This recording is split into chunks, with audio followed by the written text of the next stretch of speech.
ঘটে শোয়াও আগে দেশে কোন নিয়ম হয় এক দেশে এক নিয়ম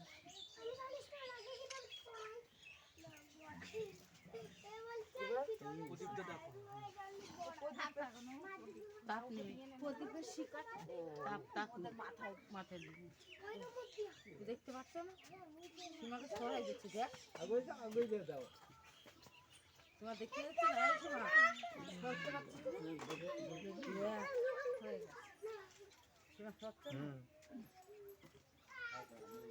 সীমাকে সরাই দিচ্ছে ভালো থাকো সুস্থ থাকো যে জীবনের জন্য এগিয়ে যাচ্ছে সুষ্ঠুভাবে এগিয়ে যাবে বুঝেছো অনেক ঝড় ঝাপটা অনেক আসবে সংসারের জীবনে সেইটাকে মানিয়ে নিয়ে চলতে হবে দুজনকে এইটা মানে তোমাদের আশীর্বাদ সেটা যেন মানানোর শক্তি ভগবান তোমাদের দেয় হ্যাঁ এটাই